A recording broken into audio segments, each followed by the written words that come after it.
République démocratique du Congo, le président de la République nomme un nouveau Premier ministre. Sama Lukonde Kyenge remplace ainsi Sylvestre Ilunga, destitué. La tâche s'annonce difficile pour le nouveau chef du gouvernement.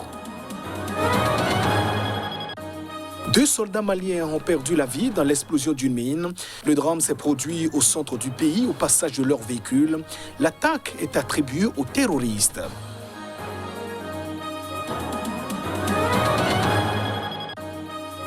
Et puis en Birmanie, les étudiants protestataires ont été libérés. Ils manifestaient pour réclamer la fin de l'assignation à résidence de Aung San Suu Kyi, la chef du gouvernement renversée par les militaires. L'armée, de son côté, a durci la répression. Voilà pour le sommaire de ce journal. Bienvenue dans cette édition. Et un bref et une image en RDC après plusieurs semaines de négociations. Félix Tshisekedi nomme Sama Lukonde Kyenge au poste Premier ministre où il succède à Sylvestre Ilunga, destitué c'était fin janvier. Ce Katangais de 43 ans, jusque-là directeur général de la GECAMIN, aura la lourde tâche de former un futur gouvernement. Ancien ministre des Sports de Joseph Kabila, Sama Lukonde est un militant de Avenir du Congo, un petit parti politique qui a migré du camp de l'ancien gouverneur de l'Est Katanga et richissime homme d'affaires Moïse Katumbi vers celui de Félix Tshisekedi, c'était en 2018. Katumbi, qui s'est à son tour rapproché ces derniers mois de Tshisekedi, a salué la nomination du nouveau Premier ministre. Je lui souhaite plein succès dans cette nouvelle lourde charge, a-t-il indiqué. 2 soldats maliens ont été tués ce week-end dans le centre du pays, dans l'explosion d'une mine posée par des terroristes. C'était au passage de leur véhicule. C'est ce que l'on a appris de sources sécuritaires et administratives. Dimanche, le véhicule d'une mission d'escorte a sauté sur une mine posée par les terroristes. 2 militaires maliens ont été tués dans cet incident survenu à Dioura, dans le cercle de Tenenko, dans la région de Mopti, a déclaré lundi à l'AFP une source de sécurité malienne. L'information a été confirmée à l'AFP par un responsable du gouvernorat de Mopti, le chef-lieu de la région éponyme. 2 autres soldats ont été blessés dans cet incident et ont été transportés vers un hôpital dans la zone selon les mêmes sources. Les 4 soldats étaient membres d'une mission qui escortait des agents pour un forage de puits d'eau dans la zone, selon une autre source de sécurité, sans plus de détails sur cette équipe de forage. Depuis 2012 et le déclenchement de rébellions indépendantistes puis djihadistes dans le nord, le Mali est plongé dans une tourmente multiforme qui a fait des milliers de morts, civils et combattants, et des centaines de milliers de déplacés, malgré le soutien de la communauté internationale et l'intervention de la force de l'ONU, africaine et française. Les violences se sont propagées vers le centre du pays, qui en est devenu un des principaux foyers, et vers le Burkina Faso et le Niger voisin.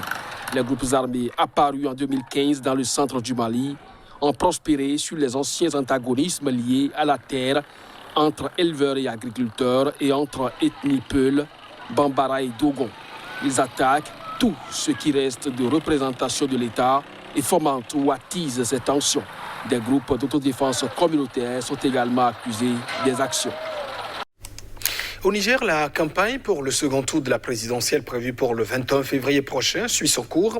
Pas de grands meetings pour l'instant dans la capitale Niamey, mais plutôt en province.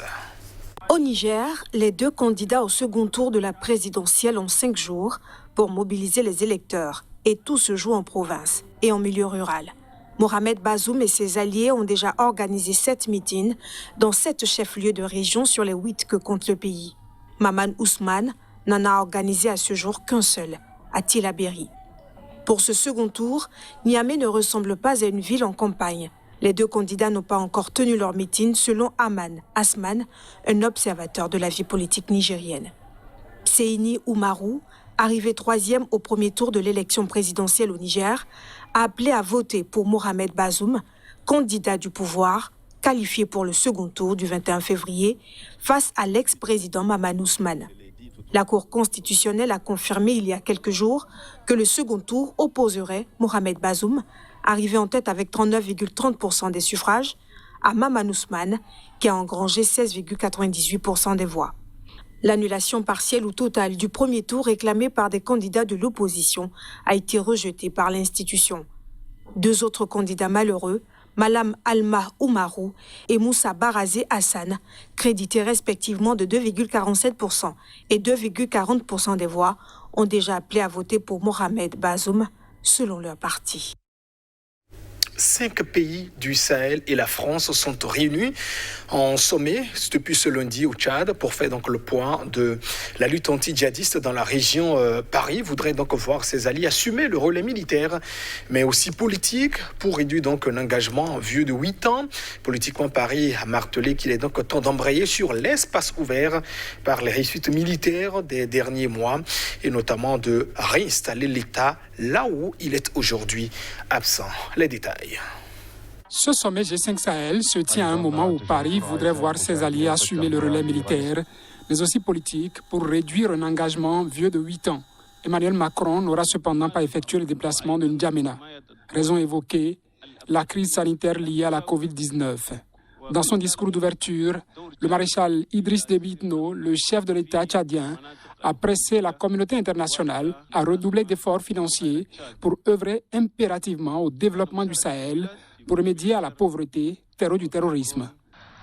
Notre volonté partagée de vaincre au plus vite le terrorisme dans le Sahel doit s'accommoder d'un réel engagement. Ce talent de mobilisation des États du G5 Sahel doit être soutenu et renforcé par l'ensemble de la communauté internationale. Le sommet de 2 jours associe dans un premier temps le G5 Sahel et la France, puis d'autres partenaires internationaux. Il a lieu 1 an après celui de Pau, qui, devant la menace d'une rupture sous les coups de boutoir djihadistes, avait débouché sur un renforcement militaire dans la zone dite des 3 frontières, Mali, Niger et Burkina, et l'envoi de 600 soldats français supplémentaires, les faisant passer de 4500 à 5100. La Guinée est à nouveau en situation d'épidémie de fièvre hémorragique Ebola, 5 ans après la fin de la précédente. C'est après la contamination et l'apparition, notamment la confirmation et l'apparition dans le sud du pays de 7 cas, dont 3 mortels. C'est ce qu'a indiqué ce week-end le patron de l'agence sanitaire guinéenne. Samedi soir, le ministre de la Santé, Rémi Lama, avait évoqué un bilan de 4 morts. Les responsables sanitaires n'ont pas précisé dans l'immédiat pourquoi ce bilan avait été ramené à 3 morts. Il s'agit de la première résurgence signalée de la maladie en Afrique de l'Ouest, d'où était partie la pire épidémie de l'histoire du virus, qui avait fait plus de 11 300 morts entre 2013 et 2016.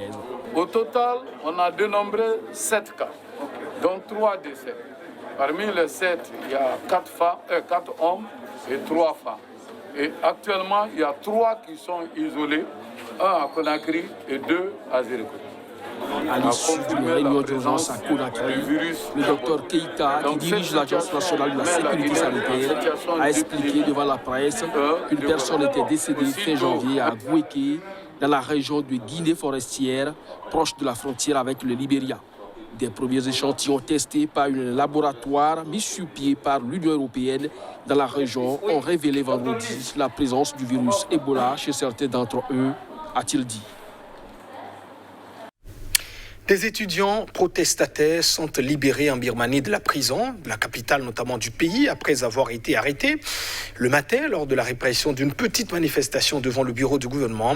Une foule de centaines de manifestants attendaient devant les portes de la prison pour réclamer notamment leur libération. Des manifestants pro-démocratie sont de nouveau descendus dans les rues lundi en Birmanie, mais en nombre moindre que les jours précédents au lendemain de l'intensification de la répression par la junte qui a déployé des troupes dans le pays.